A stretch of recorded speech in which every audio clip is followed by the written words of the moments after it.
Can Marcus Rashford get back into this Manchester United team? Erik Ten Hag taking Marcus Rashford out of the Manchester United team was a major moment, but not unexpected. The decision had been foreshadowed since early October, when Rashford was substituted despite United needing a goal in 3 consecutive games against Crystal Palace, Galatasaray and Brentford. His output in the 1-0 defeat to Newcastle United on Saturday night brought matters to a head and, just as manager Ten Hag has done before in unsatisfactory situations, he acted. Cristiano, Ronaldo and Jadon Sancho doubled down on their positions when ousted by Ten Hag, prompting expulsions. Maguire and Scott McTominay doubled down in training and are now, unexpectedly, important members of his team. Now it is Rashford's turn. Ten Hag's choice for the midweek visit of Chelsea did not arrive as a surprise to the England forward.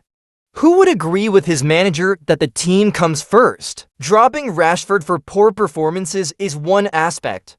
Removing him from the firing line amid major criticism from fans and pundits is another. Rashford's display against Newcastle, where he failed to consistently track Tino Livramento, was the focus of a feature on flagship BBC Highlights show Match of the Day that night, with Alan Shearer's analysis, while Roy Keane and Jamie Carragher delivered more hard words the following day on Sky Sports. Rashford is on record as saying he cuts out the noise because those people speaking and writing cannot help him. Only staff in the building at Carrington, United's training ground, can, but inevitably such fierce scrutiny will permeate even the most blinkered vision. This is relevant in that Rashford has also acknowledged publicly he struggles to move past disappointments and allows them to linger. He is trying to let things go more easily, because that is when he enjoyed his best run of form last season.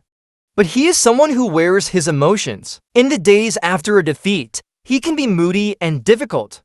At Everton the weekend before that Newcastle game, having scored from the penalty spot after a substandard personal display, he almost needed to be cajoled into a smile in front of the traveling United fans when taken off after an hour at Newcastle, shortly after United had conceded the only goal of the match. Rashford let out an exasperation in industrial language.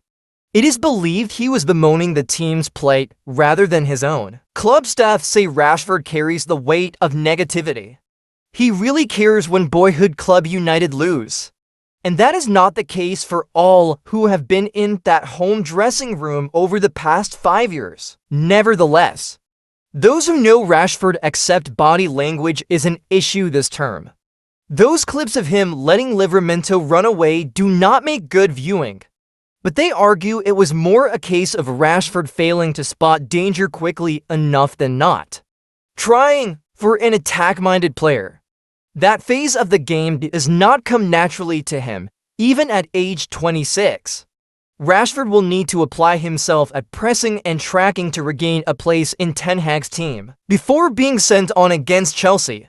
In the 85th minute on Wednesday night, Ten Hag gave Rashford several instructions and put his arm around his waist in encouragement. Rashford replaced Rasmus Højlund up top and chased after defenders in his first 2 actions, then ran back to help stop a Chelsea counterattack. But later in midfield, he allowed Enzo Fernandez to advance with the ball and clip a pass into the box, which Luke Shaw headed out to the visitors' Reece James, who sent a shot over the crossbar. Ten Hag feels he has a good relationship with Rashford, helping him bounce back last season after the chaos of Rolf Rangnick's interim reign, a year earlier to a career-best haul of 30 goals. Amid all the arguments about his defensive work, it must be remembered that Rashford's primary job in the team is to score.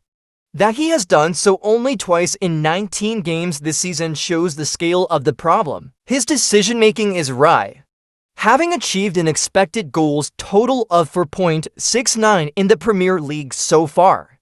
His goals per 90-minute number has fallen from 0.57 last season to 0.16, with his assists per 90 down from 0.18 to 0.08. There are perhaps systemic reasons for his drop-off as well.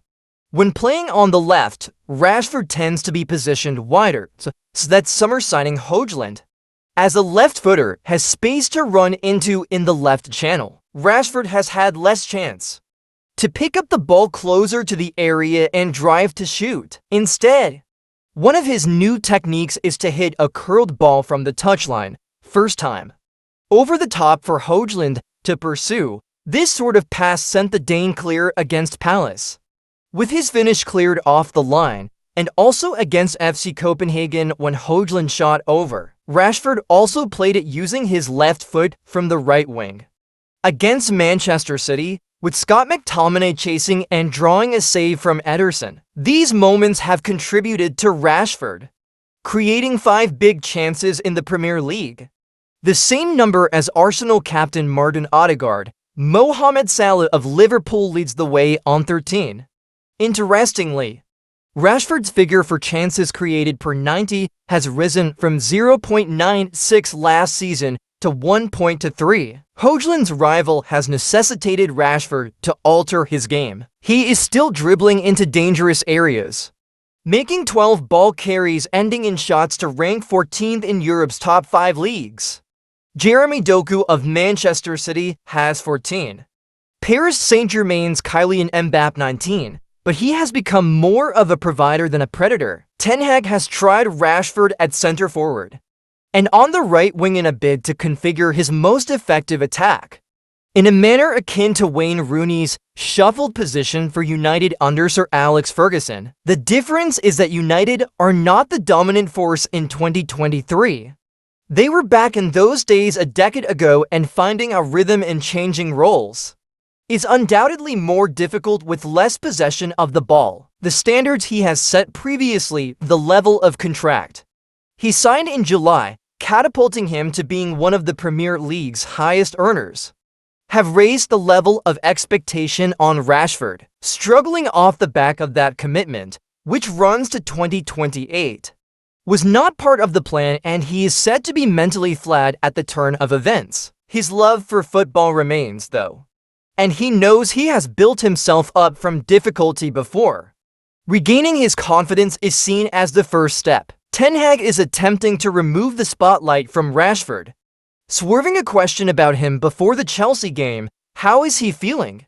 Everyone is disappointed, Ten Hag said. He added that in some circumstances, you need players to feel aggrieved at being replaced. They have to wait for their chance, and that can come.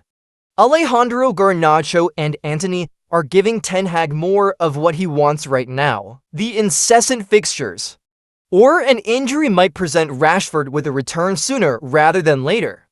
But re-establishing himself properly will require him to dip even deeper into the well.